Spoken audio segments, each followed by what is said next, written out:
the fungal roots, which are rhizomic, interconnected, right? So that's, and it's a pretty picture as well. Yeah? I mentioned the concept of an assemblage. Right? This is, that's not me, by the way, that's my daughter. There are other Snowdens, all right? This is Anna and Ellie, both of whom have got award-winning theses in assemblage theory, so I'm careful what I say about it when I'm around them, right? But this comes from Deleuze, and we've talked about this a lot. I tell a story, you tell a story, we tell similar stories, yeah? They form a pattern. And the point there is, the real translation of it is, and I can't pronounce it, right? I'm really bad on pronunciation, but it's this concept of something which has coherence, but is constantly changing. Now, in complexity theory, that's called strange attractor. So nothing ever follows the same pathway, but there's a pattern overall. All right? And what we talk about now in organizations, and this is the alternative to talking about mindset and mental models, is what you talk about instead is agency, assemblage, and affordance. So what level of agency do people have? What are the affordances made available to them? That's S-drive mapping. And what are the assemblages? Yeah, the narrative patterns which they find difficult to escape. Yeah? So that's actually, if you think about it, that's a more practical way of talking about the subject. Yeah, because you can say until we deterritorialize that assemblage, that defines how people will see the world. Actually, it's a counterfactual until it's deterritorialized, right? These are what's available to people, so we can't judge people for doing anything else but the affordance structure. And if we don't give them any agency, well, why, right? So I say, I don't like the mindset of mental models, but that's an alternative. It's called 3As. Yeah? So that's a reminder on that. This is the quote we often use to get people into S-drive mapping, yeah, which is from Seneca. Basically it says we can know the present, but we can't know the future. So it's a deeply pragmatic quote in that respect, right? If we spend more time looking at the present, we can probably manage the future in a better way. Yeah? This is actually this is full-blown S-drive mapping, and you're now starting to see the hexes, because what we've done is we've taken every one of our methods and we've taken every one of every other people's methods. So this is open source. So the Agile community are doing this, Scrum are doing it, the Foresight community are doing it. We're breaking every method and tool down to its lowest coherent part. That gets puts on a hexie with a QR code, which if you scan it, takes you to the originator of the method, not the person who's stolen it. Yeah? And you can basically put methods together in different combinations. So you never do anything quite the same way twice. And the facilitation on that is literally you have the hexagons on one long table. Wallpaper pasting tables are perfect for this from sheep. Yeah, because they're long and thin. So you have a long and thin one and you roll paper over it, yeah, and people assemble their project on that. On the other table you have all of the hexes arranged. And that means when they hit a problem, they can walk down and they can suddenly, hang on a minute, I've forgotten about that method, maybe I'll use that. Right? So it acts as a form of augmented memory, but it also stops you locking into a single supplier or a single method set. And by the way, there's opportunity here for leadership choices to create its own hexie set based on your own methods. Yeah? So that's part of the process we're doing here, and that's open source. Right? So you can see here, you know, we did this one, actors, constraints and constructors. And what we didn't talk about is unattributed phenomena. That's a subset of the thing. So if there's things that people can't, there's things which they can't link to an actor or a constraint or a constructor, those go down to that list because that's high danger. Yeah, we call that, you know, dark constraints, dark actors. Yeah? And there's a separate process to double check those. If we still can't explain them, then they go into a risk register. Yeah? But you can see there are different methods we can use. We can use mass sense, issue mapping, anecdotes, there's aporia, that's a specific disruptive method. So I can use different methods to bring me into the S-drive map. So the argument on hexes is you don't have a recipe where you always do this in the same way. You say, well, I could use that, then I could use this. Yeah? Or if you're into things like Scrum, I can peel out a 2-week sprint and replace it with a 3-month time box. Yeah? So that's the complexity principle. You decompose and recombine. So that basically shows that process. It also shows the assemblages working in parallel, and all of the actions then go into Cynefin. So remember, Cynefin is not a complexity framework, it's a decision support framework. You don't have to put them into Cynefin, but you map them into Cynefin, you cluster in a group, and then you know what to do with them. Yeah? So that's kind of like the big process, but we don't normally start with that. And the last piece with Cynefin that helps you to understand which one is complex and which one is actually ordered or complicated. Yeah, that's it. And then you have rules as to what you do. Yeah. That's the simpler version. That's what we actually did yesterday. Yeah, which is kind of like the starting point. Yeah, in terms of the way it works. And by the way, there are typologies to support this. Yeah. So I'll show you some of those in a minute. That's just that map. Okay, now this is an assemblage. So this is actually this is a probability distribution of 6 triangles, 18 data points. Right? So basically it's drawing it as a landscape. And I'm not going to get into the dimensions on this, I'll explain that later. I just want you to get the principle. So this is actually a culture map. Right? And you can see very quickly you've got basically 3 dominant cultures. And each dot is a narrative? Yeah, no, each dot is a cluster of narratives that are exemplified, yeah? You've actually got more in it than that. So basically, actually the deep purple is sort of 2 linked clusters, but they're a bit different, yeah? Now remember that the back pattern base, instead of looking at a spider diagram with factors, any executive can get this instantly. Yeah, if the contours are close together, it's a deep-seated belief which will be difficult to change. If they're far apart, it's easy to change it. Yeah? And on this, what I actually want to do is theoretically, I want to get to position B. Right? But it's too far away from where we are. So instead of having a program to get B, what we do is we find the adjacent possible. That's the frozen 2 scenario. And you can see I've got a little cluster of stories there. So I click on that and I say more like this, fewer like those, fewer like those. Then I run it again in a month's time and I see, is it starting to shift? And that's called a vector measure.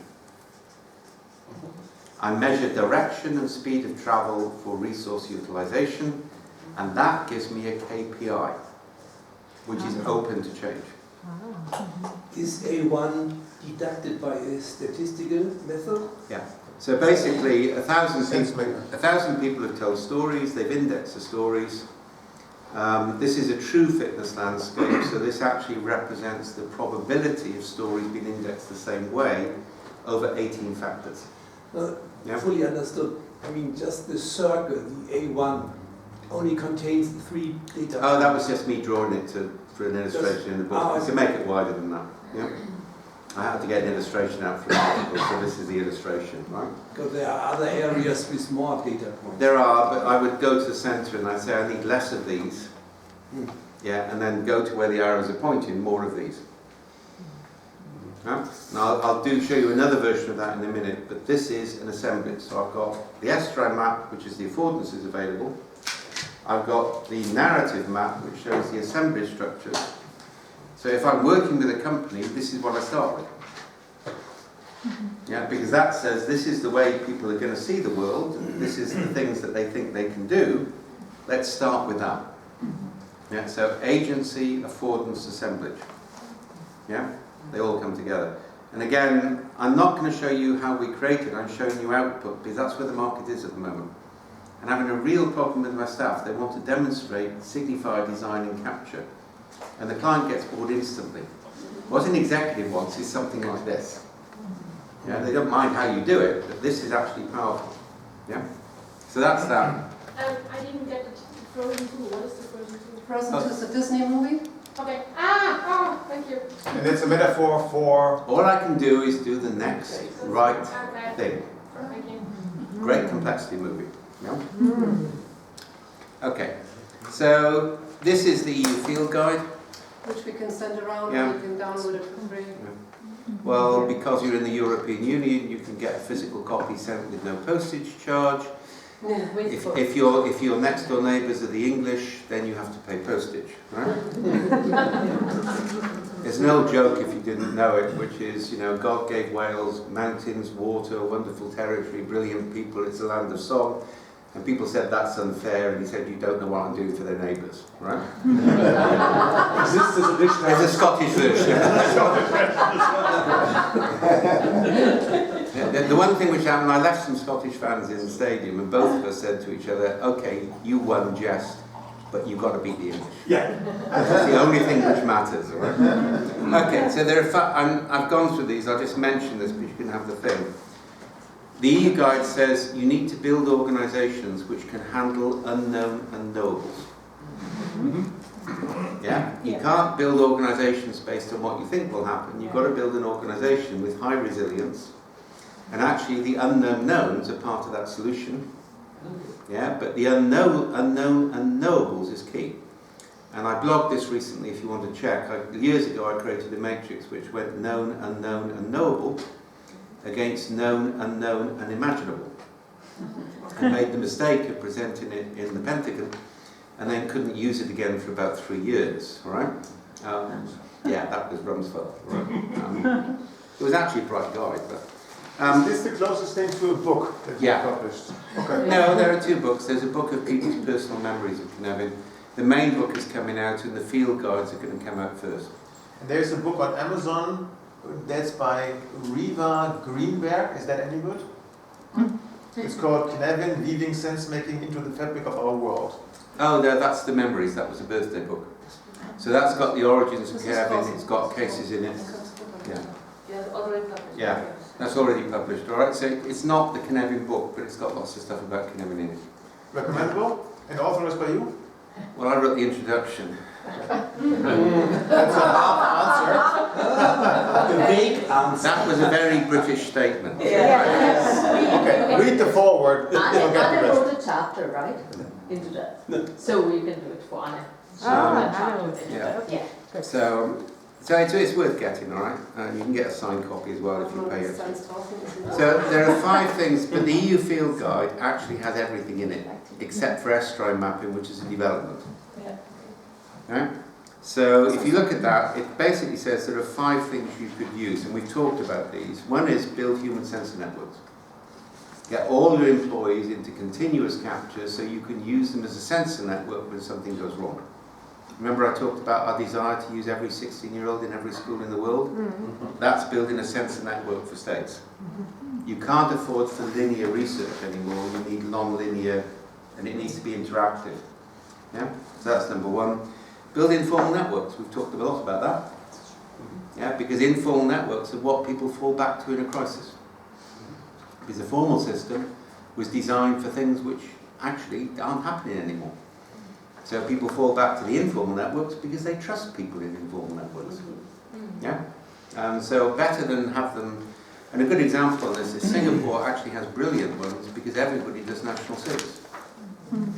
So actually, everybody is within 2 phone calls of everybody else in government. Whereas in Britain, everybody goes to the same 3 elite private schools and the same 2 elite public universities, except they're not really public. So the networks are actually perverse. Yeah, they're not broad enough. And that's the Grande École problem in Paris and all that sort of stuff. Yeah? So, third one, and this is kind of like, you can look at this if you want, map what you know. Remember we talked about acceptation? Remember the Phillips case?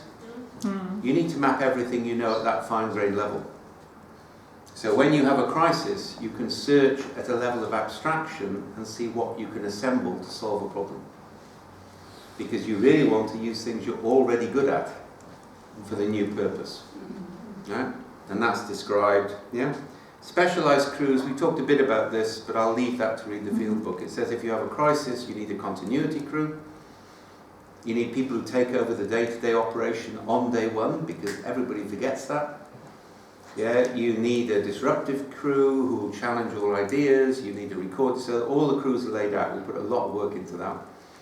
And it also says you basically need to use simulation games to train the crews. Just to give you a basic metaphor, military people spend 10 times as much time in exercise as they do in warfare, and commercial companies need to start to do the same.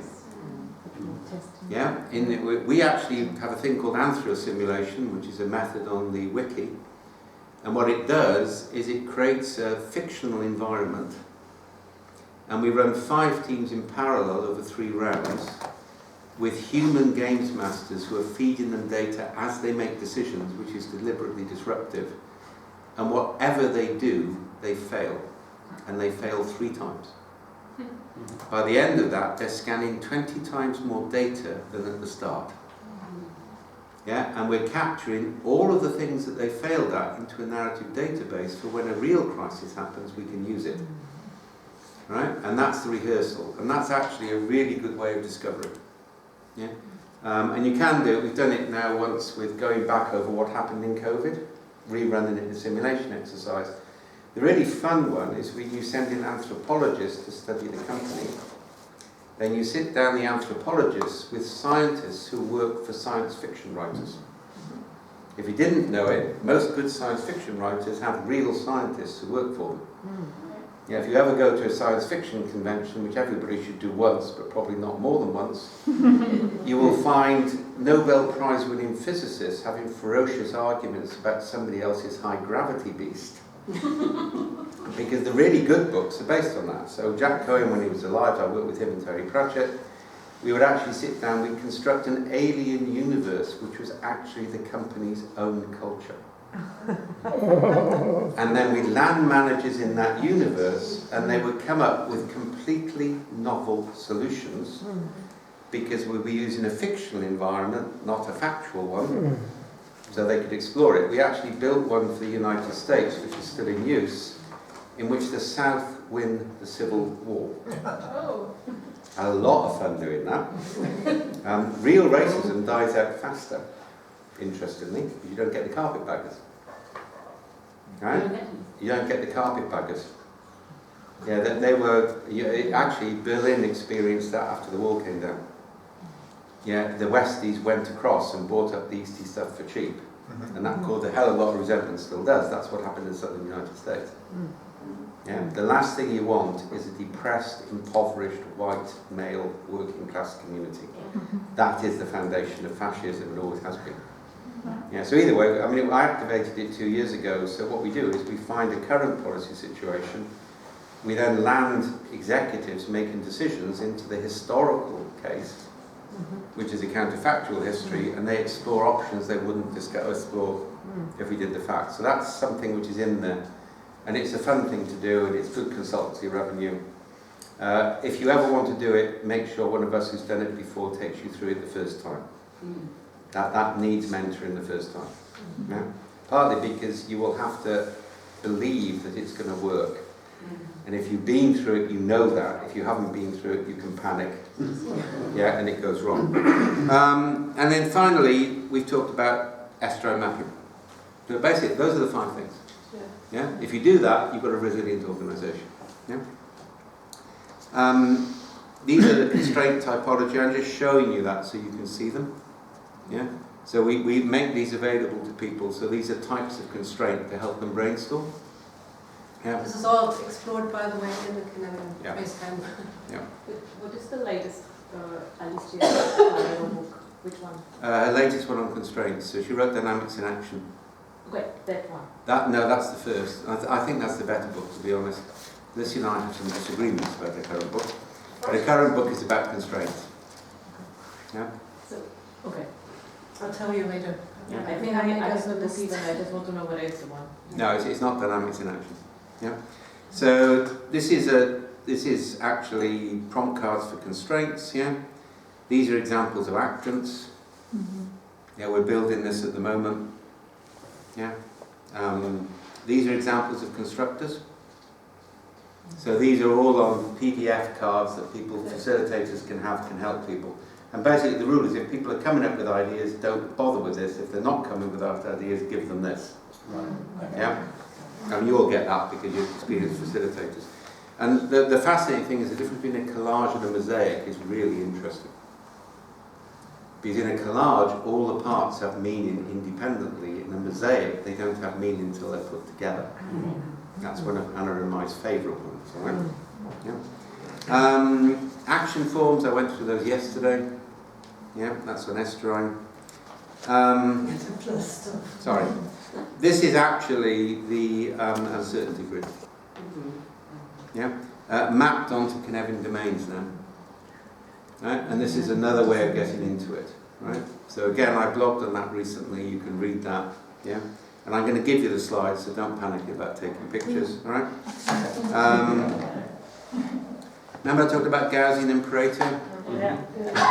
That was also blogged recently. You'll find the blogs before, apart from the Christmas blog series on science fiction, which if you like, you'll like, the 3 blogs belong before Christmas, and all the blogs after has been building this stuff into one body of knowledge. Yeah, so you can read those blogs and it's there. This is a levee walk, remember I talked about that? Yeah, so that's actually a plot of a levee walk. I've done this random stuff, then I do a leap. Yeah, which is actually Pareto. Whereas actually, Gaussian, you just keep things together, right? So that's notes for something. Don't worry about that. Yeah, ignore that. Ignore that.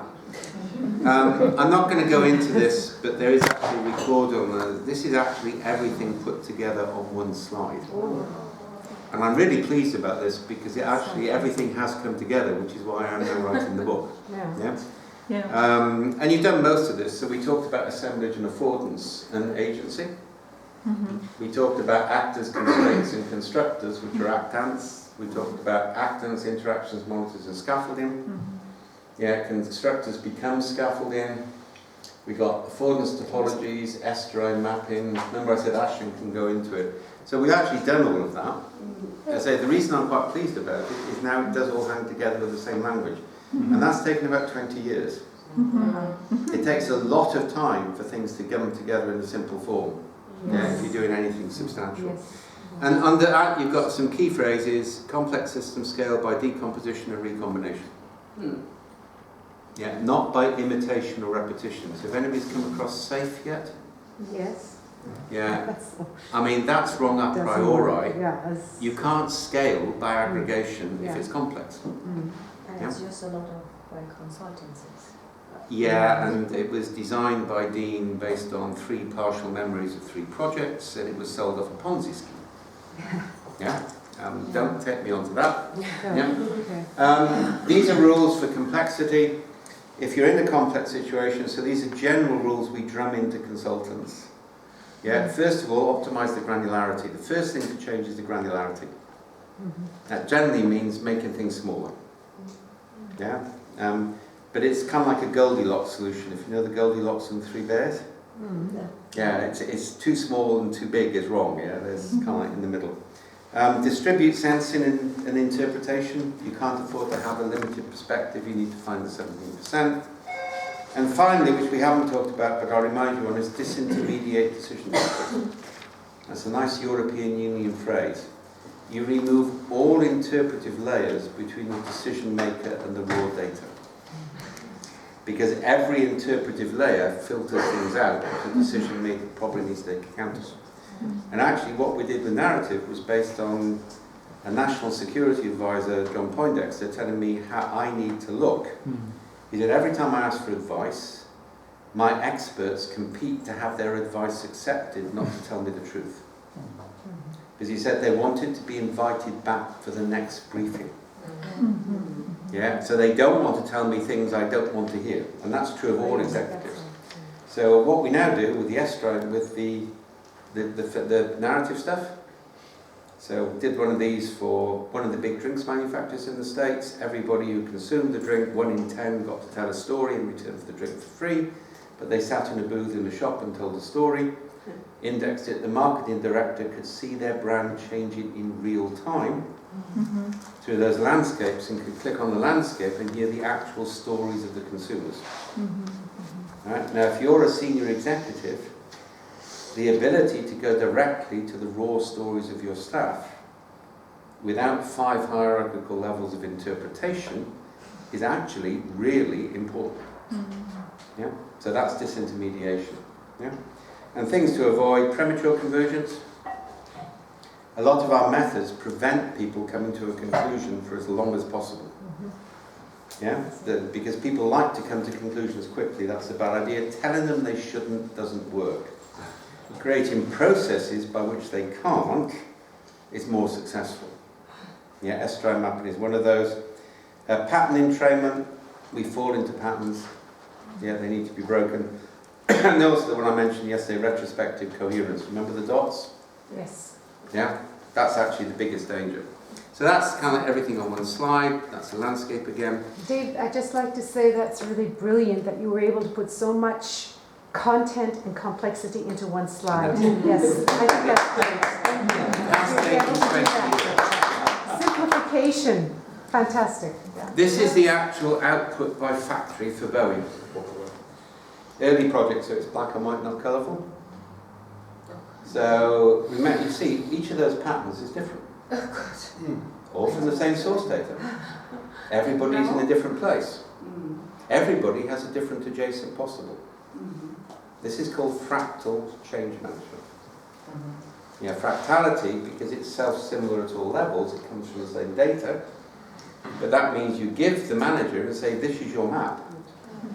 How would you create more of those, fewer of those? So nobody is working on average, they're only working with the data from their own unit. And that's why I said that allows the system to start to align. So rather than to try and drive it from the front, you stimulate it until it's kind of like going in the same direction. And there's actually a good illustration on this. This is an exercise which I won't do with you because there's not enough room, there's too many chairs. But if we had an open space, I'd ask you all to identify somebody in the room who is your best friend and somebody who is your worst enemy. Before I did that, I tell you not to look at anybody or say anybody. But we recommend to HR directors they video this exercise because even though you say it can be fictional, people do look at people and you do get to learn a lot from video analysis. And then you tell the group to organise themselves so they're best friends between them and their worst enemy. And the group dissipates. And you change the rule and say protect your friend from your enemy, and the group comes together as a clump instantly. It's a really good illustration of complexity. It comes from antelope behaviour. Antelope fleeing a predator will identify another antelope and place them between the antelope and the lion. And that keeps the herd aligned even though it's going in lots of directions. And that concept of alignment is a really important one. You don't want to have a point at which you want to aim up, but you want the system aligned so it can work together. Right? And that's the way we really start to rethink purpose and everything else. We still achieve a similar result, but faster and better, with more adaptability. So that's a good example of an output. This is the one we're launching next week along with culture. This is attitudes to AI. Right, so this will actually illustrate the way you use triads. So if you look at it, responsibility for AI lies with regulation, the people developing the technology, usership and public uptake. Now this one is really scary. And you see how you see a pattern instantly? They're assuming it's the suppliers who are responsible for, that's not a good idea, but they're assuming that. Impacted, shift in mindset, operational, seeing the bigger picture. Coupled with convenience, necessity, intrigue. So if you look at it, it's all about convenience and operational. Nobody's thinking about it strategically. So when you look at trials, you look for skews. Right? That tells an executive more than reading a 55-page survey analysed. I think that one's still open if anybody wants to scan the QR code. We're leaving that one up as completely open, but we're launching that as a quick sense. So basically you can put it to all of your staff, they can tell stories about what's happening now, they can index it, and you can understand the health of attitudes to AI. That's then going to lead into subsequent ones which will test people's ability to distinguish between human and non-human judgment, and their ability to think abductively. Because if the abductive quotient goes down, you've got a problem. So I'm working on that at the moment. But that's an example of one output of a quick sense. And I thought this one is quite a useful one. Sorry, go on. How could you measure the people's ability to to be adapted? I'm still working on that, but part of it is whether they see unobvious correlations between things. Yeah? And I'm chatting with some It's friends a of mine. pattern in a Yeah. way. Is how do they see a pattern? Okay. Right? And it's quite interesting. I mean, one of the interesting things about being dyslexic is dyslexia forms different form, but I can't read a book a line at a time unless I use 4 different coloured pens to mark it up as I go. Otherwise, I literally pick up a page at a time and I see a pattern. Yeah. So actually, I read books very quickly, then decide which I'm going to force myself to read line by line. And if I'm watching a detective story on television, I don't worry about understanding the plot until the end because it will come together. And that's how dyslexics think. And we get totally frustrated because we can see a connection between things. It's abundantly very clear. Why can't you idiots see it? Right? And that's actually, dyslexics are naturally apparatic thinkers. Okay. And if you look at the history, some of the creative people of the world have generally been dyslexic. There's a strong correlation between dyslexia and creativity because you don't see things in logical, structured ways, which is why it's impossible. I literally can't pronounce a word by looking at the text. I always get it wrong. It's deeply embarrassing. I've got over it now, but until somebody teaches me to pronounce it and breaks the pattern, I'm not there. Yeah? So, and neurodiversity, remember I said we're looking at measuring that now? Yeah. So one of the simple ways is to see how people read text and what they pick up. And talking about neurodiversity, can you relate it to the concepts too? So what's the potential for organizations? Well, for example, if you've got synesthesiacs, that's really powerful. What's that? Synesthesia. Okay, so Cynthia used to write with synesthesia, so she phoned me up and she said, "You're writing mucky green again, can you please go back to slate grey?" Her brain's cross wires, so she sees text as colours, and literally she can't read what I've written if it's mucky green. But God, she can see patterns. Yeah? So the argument now is that the neurodiversity is part of human evolutionary diversity. You need that neurodiversity because we evolved to make decisions collectively, which is why competence models are wrong a priori. Yeah, you can't have competence models because it destroys variety in the system. Yeah, so that's that. I just say this. This is the origin of the word "manage" in English. It comes from an Italian word, which is the ability to ride a horse in dressage. Yeah, managare. And actually, I've shown. If you haven't seen that, that's 11 miles north of me. That's a Neolithic, carving on a hillside. Can you take away your notes? Yeah, probably.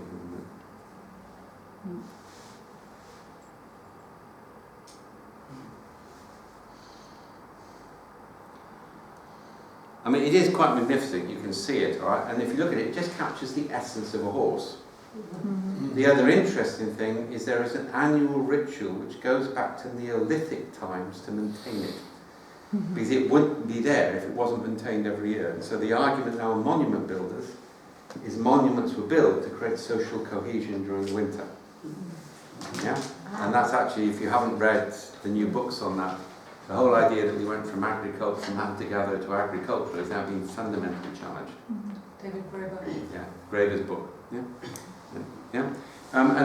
Beneath that, I mentioned this. This is something my mother gave me, which she was given by her father-in-law. It was in a award. This is called Mrs. Beaton's Book of Household Management. I've now have it lovingly restored by a bookbinder. Oh, nice.